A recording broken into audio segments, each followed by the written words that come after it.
You're holding a cup of tea across from a woman who shouldn't be talking to you. Her apartment in Almaty smells like old books and something medicinal. Outside, the Tian Shan Mountains rise through afternoon haze. She's 89 years old. Her hands shake when she sets down the cup. I was a nurse, she says, at Institute 47. That's what we called it, just numbers. No name. The tea goes cold while she talks. She tells you about the 3 beds, 3 men who shouldn't exist. Men so tall the beds had been welded together, end to end. Men who spoke a language that sounded like water over stones. Men who were dying slowly while Soviet doctors took measurements. The first time I saw them, she says, her voice barely above whisper, I thought I was looking at something from before the world began. Her name is Svetlana Andreevna Kuznetsova. She worked at Institute 47 from 1963 to 1968. She wasn't supposed to remember any of it. They made her sign papers, gave her a pension that came from a department that didn't officially exist. But she remembers everything. The facility sits 70 kilometers outside Almaty, where the steppe meets the foothills. You can still find it if you know where to look. The road isn't on maps anymore. The gate rusted through decades ago. But the buildings remained low, Soviet-era concrete, built to withstand something other than weather. I drove there in October. The light was thin and cold. Wild grass grew through cracks in the pavement. The wind made a sound like breathing through the broken windows. The main research building is 3 stories. Brutalist architecture, designed for function over form. The entrance faces east. Someone had painted over the number 47 inches above the door, but you can still see the outline if the light hits right. Inside, the hallways smell like concrete dust and decades of silence. I walked those halls for 2 hours before I understood the layout. The first floor, administrative offices, now stripped bare. The second floor, laboratories with sinks still bolted to walls, ventilation hoods hanging like empty mouths. The third floor, living quarters for staff, small rooms with windows too high to see out of. But it's the basement that matters. The stairs descend into darkness that feels older than the building. The air temperature drops 15 degrees. At the bottom, a corridor runs the length of the structure. 6 doors on each side. Behind the third door on the left, a room 30 meters long. 3 beds, still there, welded together from surgical steel, each 4 meters in length. I stood in that room for a long time. The beds were empty, but you could feel what they'd held. Svetlana worked the night shift at midnight to 8 in the morning. She was 24 when they assigned her to the basement ward. A junior nurse, newly graduated from medical school in Almaty. They chose young staff, she says.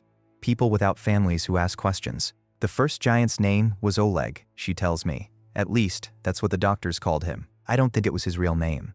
He couldn't pronounce it the way we did. When he said it, it sounded like Oleg, with the sound in the middle that doesn't exist in Russian. She pours more tea with hands that remember steadier days. He was 3 meters tall, maybe more. The bed wasn't long enough. His feet hung over the end. He had to sleep on his side, knees bent like a child. But his face was older than any face I'd ever seen. Not wrinkled, just old, like looking at stone that's been standing for 1,000 years. The first night, they gave her basic instructions. Monitor vitals every hour. Record observations. Don't speak to the subjects unless necessary. Don't ask questions. But Oleg spoke to me anyway, she says, in Russian. Perfect Russian, but with an accent I couldn't place. He asked me where I was from. I told him Almaty. He nodded, said he remembered when it was called Verny, when there were only wooden buildings and horses. Almaty was renamed from Verny in 1921. Oleg remembered it before the revolution. I asked him how old he was. Svetlana continues. He looked at me for a long time, then he said, I was born when this valley had a different name. When the people here spoke a different tongue. I thought he was confused. But his eyes were clear. He knew exactly what he was saying. The second giant was named Dmitri. Taller than Oleg, thinner. He rarely spoke. When he did, it was in that language like water's soft consonants, vowels that shifted in ways Russian doesn't allow. The third giant was the oldest. They called him Mikhail, but Svetlana doesn't think he responded to it. He was dying when she started working there. Mikhail's breathing sounded like wind through canyons, she says. Deep, slow. Sometimes he would go minutes without taking a breath, and we'd think he'd finally stopped. Then he'd inhale again. This enormous breath that filled the room. She pauses, looks out the window at mountains that have been there longer than names. The doctors were measuring everything. Height, weight, bone density. They took blood every day. Skin samples, hair samples. They measured the circumference of their skulls, the length of their fingers, the arch of their feet. Everything went into reports that left the facility in locked cases. I asked her what the measurements showed. Things that shouldn't be possible, she says quietly. Bone density 3 times normal human range. Lung capacity that didn't match any medical text. They made Oleg breathe into a spirometer once. The machine couldn't measure it. The numbers went beyond the scale. She refills her tea. The cup rattles against the saucer. But the strangest thing was the blood tests. Dr. Volkov ran them personally. He'd take the samples down to the 3rd floor laboratory and lock the door. I saw him coming out once, at 3 in the morning. He looked like he'd seen something that broke him. I asked if he was all right. He just shook his head and said, "Their blood remembers things ours has forgotten." Dr. Volkov disappeared in 1967. His laboratory notes disappeared with him. The second person who remembers Institute 47 is Yuri Konstantinovich Baranov. His father, Konstantin, was a guard at the facility from 1964 to 1968. Yuri was 8 years old when his father started working there. He's 64 now, living in a small apartment in the Medu district of Almaty. We meet on a Sunday afternoon. He makes coffee in a Turkish sev, the old way. The apartment is full of his father's things: military medals and frames, photographs from the Soviet era, a guard's cap on a shelf. My father never told me what he guarded, Yuri says, settling into a chair that's seen decades of use. Not directly. But children hear things. Wives ask questions. And my father drank. Especially toward the end. Konstantin worked the outer perimeter. 12-hour shifts walking the fence line. The facility was classified as a medical research station. Nothing unusual for the Soviet system, but the security was wrong for a simple research facility. Triple razor wire, Yuri says. Guard towers every 100 meters. Dogs. My father said they changed the guard rotation every week so no one got too familiar with the facility. And there was this rule: if you saw something unusual during your shift, you reported it to your superior officer immediately. You didn't write it down. You didn't tell your fellow guards. You reported up the chain and forgot. His father saw something unusual in January 1965. It was 3 in the morning, Yuri recounts, his voice taking on the quality of a story told many times, rehearsed in memory. Clear night. Temperature maybe -20. My father was doing his rounds near the eastern corner of the complex. He heard singing. He pauses to sip his coffee. Not Russian singing. Not any singing he recognized. Deep voices, harmonizing, coming from the basement ventilation grates. The sound made him stop walking. He said it felt like the earth was singing, like the sound was coming up through the ground. Konstantin stood there for 10 minutes, listening. The singing continued, rising and falling in patterns that seemed to follow the stars. Then it stopped. Sudden, complete silence. He reported it the next morning, Yuri says. His commanding officer nodded and said, "You heard nothing." My father insisted he heard singing, deep voices, impossible harmonies. The officer leaned across the desk and said, "Konstantin Ivanovich, I am telling you with absolute clarity, you heard nothing. That is what you will write in your report. That is what you will remember." But Konstantin did remember. And 20 years later, when the vodka loosened his tongue, he told his son. He said there were others who heard it too. Yuri continues, other guards, over the years, they all received the same instruction: forget. But my father couldn't forget. He said that singing haunted him for the rest of his life. Sometimes he'd wake up in the middle of the night, convinced he could still hear it, even though Institute 47 was kilometers away. I asked Yuri if his father ever learned what was being kept there. Not officially, he says. But in 1967, there was an incident. Someone tried to escape from the facility, not a staff member. One of the subjects, my father was on duty when the alarms went off. He saw them bringing someone back, not carrying, bringing. It took 6 men to restrain him. My father said the man was enormous, 3 meters tall at least, moving slowly like he was underwater, but with this strength that made the guards look like children. They sedated the subject and returned him to the basement. The next day, security protocols doubled. New locks, new procedures, and a briefing for all guards. The facility contained dangerous individuals with abnormal physical characteristics, violent, delusional. Under no circumstances should guards have any direct contact. But my father didn't think they looked violent, Yuri says quietly. He said the giant's face. In that moment when they brought him back through the gate, he looked sad, just profoundly, terribly sad, like someone who'd been away from home for a very long time. Konstantin died in 1983, heart attack. But before he died, he gave Yuri something, a photograph, blurry, taken from a distance, 3 figures visible through a basement window, tall, impossibly tall. Yuri shows me the photograph. It's faded, the edges worn from years of handling. But you can see them, 3 shapes that don't match human proportions. One of them has his hand against the glass.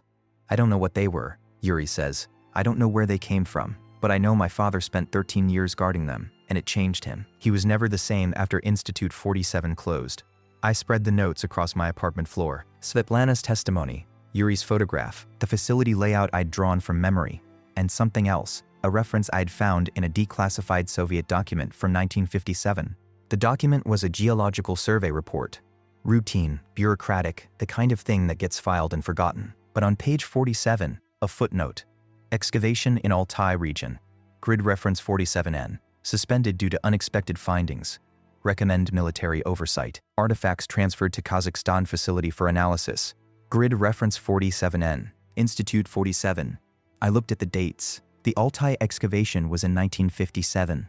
Institute 47 began operations in 1958. Svetlana started working there in 1963. The giants had been there for years before she arrived. That's when I understood.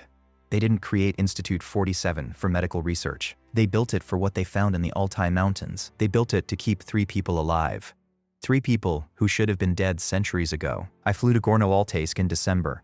The mountains there rise like broken teeth against winter sky. The cold is absolute. The landscape remembers ice ages. Grid reference 47N is in the Kok Plateau region, near the border with Mongolia. Remote, accessible only by helicopter or days of hard travel. Soviet geological teams had been surveying the area in the 1950s, looking for mineral deposits. They found something else. I met with Dr. Tatiana Vladimirovna Sokolova, an archaeologist who'd spent 40 years studying the Altai region. She's 72, professor emerita at Gorno-Altaysk State University. Her office is filled with artifacts, maps, photographs of excavation sites. The official story is that they found frozen bodies, she tells me, pulling out maps from the 1950s surveys. Scythian tombs, perfectly preserved in permafrost, that's what the reports say. But the dates don't match. Scythian culture was Iron Age, roughly 900 BCE to 200 BCE. The tombs they found should have been consistent with that period. She spreads photographs across her desk. Archaeological sites, frozen ground, and one image that makes me stop breathing. A pit, excavated through permafrost. At the bottom, visible through ice, a hand. The fingers are twice the length of normal human fingers. This photograph isn't in any official archive, Dr. Sokolova says. I found it in a private collection. The geologist who took it died in 1959, but before he died, he gave his personal papers to his sister. She kept them for decades. When she passed, her daughter donated them to our university. This was in the collection. The photograph is dated August 1957, location marked as Yukok Plateau. At the bottom, in faded pencil, depth 7 meters. Subject, 1. They found 3 bodies, Dr. Sokolova continues. Preserved in ice for what the initial carbon dating suggested was between 2 and 3,000 years. But here's where it gets strange. The bodies weren't dead. They were frozen, yes. But cellular activity hadn't completely ceased. The geologists thought it was an error in their equipment. They brought in military specialists, then medical teams. She pulls out another document. This one is a copy. The original long since disappeared into classified archives. This is from the field medic's report, she says. Listen to this. Subjects show minimal but persistent metabolic function despite extended exposure to sub-zero temperatures. Recommendation on immediate transfer to controlled environment for observation and potential revival. They brought the frozen giants down from the mountains in 1957. By 1958, Institute 47 was operational. By 1963, when Svetlana started working there, all 3 were alive, breathing, speaking. The permafrost had preserved them for millennia, Dr. Sokolova says. But it was more than preservation. It was like suspended animation. Their bodies had found a way to wait. And when Soviet science intervened, when they warmed them slowly, carefully, they woke up. I ask her what happened to the excavation site. Sealed, she says, classified. By 1959, the entire grid reference was declared off limits. Military zone. The few people who'd been at the original excavation were transferred to different posts. The geologist who took this photograph died in a car accident 3 months after the bodies were removed. The field medic committed suicide in 1961. The story goes that he couldn't sleep, kept dreaming about eyes opening in the ice. She looks at me with an expression I can't quite read. The official position is that nothing unusual was found, just ancient bodies, Scythian warriors, nothing more. But I've spent 40 years studying this region. I know what normal archaeological finds look like. This wasn't normal. The 4th person who remembers is Maria Borisovna Kashina. She's 58. She lives in Moscow now, works as a translator, but her father was Dr. Boris Nikolaevich Kashin. a biochemist who worked at Institute 47 from 1964 to 1966. We meet in a cafe near Gorky Park. It's snowing outside. She brings a briefcase. My father never spoke about his work, she says. Not to my mother, not to me, but he kept notes. He hid them. After he died in 2003, I found them in a locked drawer in his study. He'd written them in a code he taught me when I was 12, a substitution cipher. He said it was a game. I think he knew I'd need it someday. She opens the briefcase. Inside are notebooks, dozens filled with careful handwriting and columns of numbers and letters. I spent 3 years decoding them, Maria says. Every page, my father documented everything. Measurements, observations, conversations. He was trying to understand what they were. She opens one notebook to a page marked with a ribbon. The decoded text is in her handwriting, neat and precise. This is from April 1965, she reads. Subject Oleg displays cognitive abilities far exceeding normal human range. Today we conducted memory tests. Showed him photographs of Almaty from different decades. 1920s, 1930s, 1940s. He identified specific buildings, named streets that had been renamed multiple times. When shown a photograph from 1887, he paused, then said, I remember when they built that. I was there. We asked him to be specific. He described the construction process. Weeks it took, names of workers. One name checked against historical records, Pyotr Ivanov, mason, documented as working in Verny in 1887. Oleg is claiming memories spanning over 75 years. She looks up from the notebook. My father was a scientist, she says. He didn't believe in impossible things. But after 2 years at Institute 47, he stopped knowing what was possible. She turns pages, shows me more decoded entries. June 1965. Blood analysis reveals anomalies we cannot explain. The giant's blood contains proteins we've never seen. DNA analysis attempted, but structure doesn't match standard human genetic patterns. Dr. Volkov suspects these are not Homo sapiens as we define the species. He suggests they may represent a different evolutionary branch, one that developed in parallel, one that survived longer than we thought possible. Maria closes the notebook, opens another. My father became obsessed with one question, she says. If these 3 survived, frozen in the Altai mountains, how many others might be out there, still frozen, still waiting? He started collecting reports of unusual archaeological finds, giant skeletons, tombs that didn't match known cultures. He plotted them, on maps, hundreds of locations across the Soviet Union and beyond. She pulls out a folded map, old, creased, marked with red dots. Each dot is a documented discovery of oversized human remains, she says. My father marked 317 sites, all of them officially explained as measurement errors, misidentifications, or hoaxes. But he didn't think they were errors. He thought we'd found fragments of a lost civilization, a civilization of giants, and at Institute 47, we'd found 3 survivors. I ask her what happened to her father. Her expression changes, hardens. In September 1966, my father came home in the middle of the day. His hands were shaking. He told my mother to pack bags. We were leaving Moscow, moving to her family's village in Siberia. He didn't explain. My mother refused. They argued. That night, 2 men came to our apartment. They spoke with my father in his study for an hour. When they left, my father was different. Quiet. He stopped working at Institute 47 the next week, took a teaching position at Moscow State University, never mentioned the giants again. She folds the map carefully, but he kept the notebooks. He kept documenting. Everything he remembered. Everything he'd learned. As if he knew someday someone would ask. Someone would want to know the truth. The last entry is from January 1968, Maria says, opening the final notebook. One sentence. They are all gone now. Nothing remains but silence. And questions we were not allowed to answer. January 1968. The month Institute 47 closed. I returned to the facility in spring. The grass is green now, growing wild through concrete. The buildings look different in warmer light, less ominous, more abandoned. Just structures returning to Earth. I bring equipment this time. A camera, recording devices, measuring tools. I'm not sure what I'm looking for, but I need to see the basement again. Need to stand in that room where 3 beings who shouldn't exist spent their final years. The stairs are darker in daylight somehow. The basement holds on to winter. The room with the 3 beds feels smaller than I remember. Or maybe I've gotten used to the scale. The beds are still there, still welded together. Someone had bolted them to the floor. I measure them. Each bed is 4.2 meters long. The ceiling is 3.8 meters high. The room is 30 meters by 12 meters. There are no windows. Ventilation grates near the ceiling.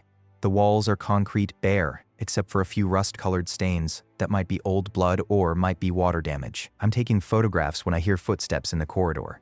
An old man appears in the doorway, maybe 75, wearing a security guard's uniform that's seen better decades. He's carrying a thermos and looks unsurprised to see me. "You're not the first," he says in Russian. "People come here sometimes, looking for something." His name is Alexei Petrovich Markov. He's been the nominal security guard for the abandoned facility since 1995. Some government office still pays him a small salary to make sure no one vandalizes the buildings. "I worked here before," he says, unscrewing his thermos. "Long time ago, 1966 to 1968, I was a janitor, cleaned floors, emptied trash, invisible. People don't notice janitors." He pours tea into a cup and offers it to me. "It's hot, tastes like metal and memory. I saw them," he says. "The three giants. I wasn't supposed to. Janitors weren't allowed in the basement. But one night in January 1968, Dr. Volkov asked me to help move some equipment down to the basement ward. I think he was drunk or desperate. He needed someone, and I was there." Alexei sits on one of the beds. The frame doesn't protest. It was built for greater weight. "They were dying," he says. "All three, you could see it. Oleg was unconscious. Dmitri was breathing but not moving. Mikhail was already gone. The doctors were there doing nothing, just watching, like they'd given up." He sips his tea. "Dr. Volkov asked me to help disc IV lines. He said it was time. They'd learned what they could learn. The subjects," he called them subjects, "were being allowed to pass naturally. Orders from Moscow. Institute 47 was being closed. The entire program terminated. I asked him what happened to the bodies. Cremated," he says.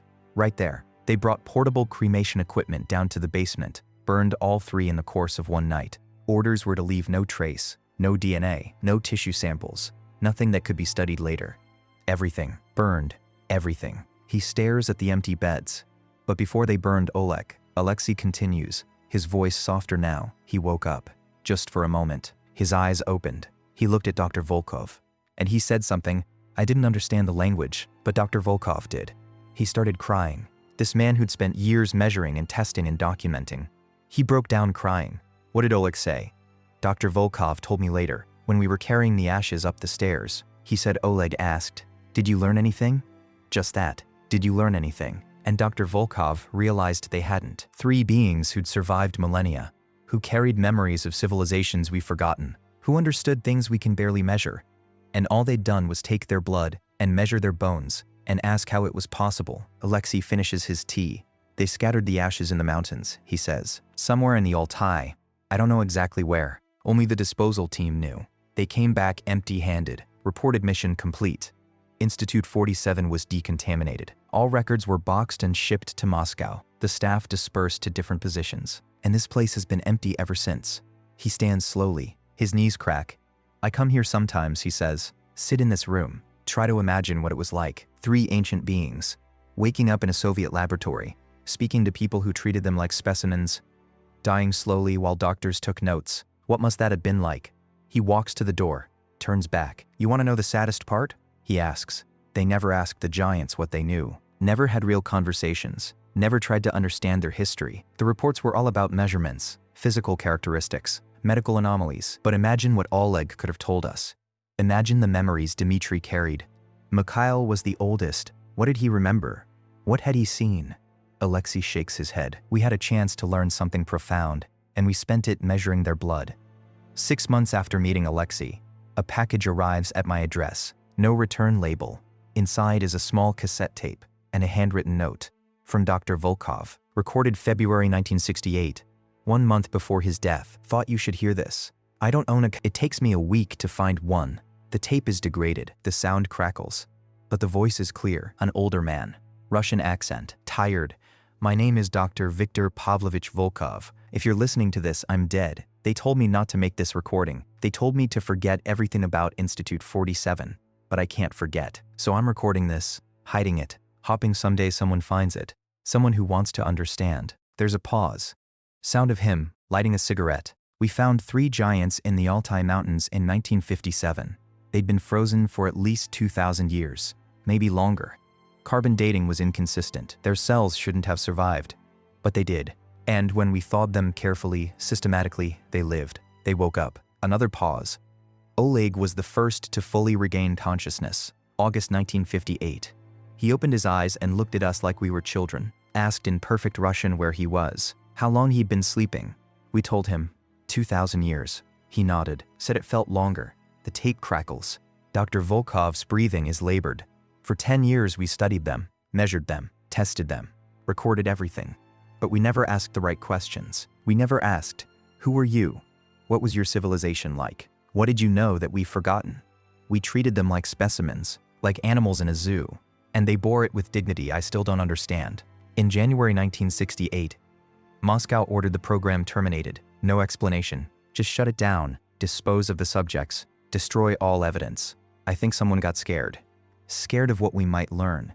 Scared of what it might mean if people knew that giants had existed. That a civilization more advanced than ours had arisen and fallen millennia ago. That everything we think we know about history might be incomplete. The recording quality degrades, but you can still hear him. Before Oleg died, I sat with him. It was against protocol. But I didn't care anymore. I asked him what he remembered.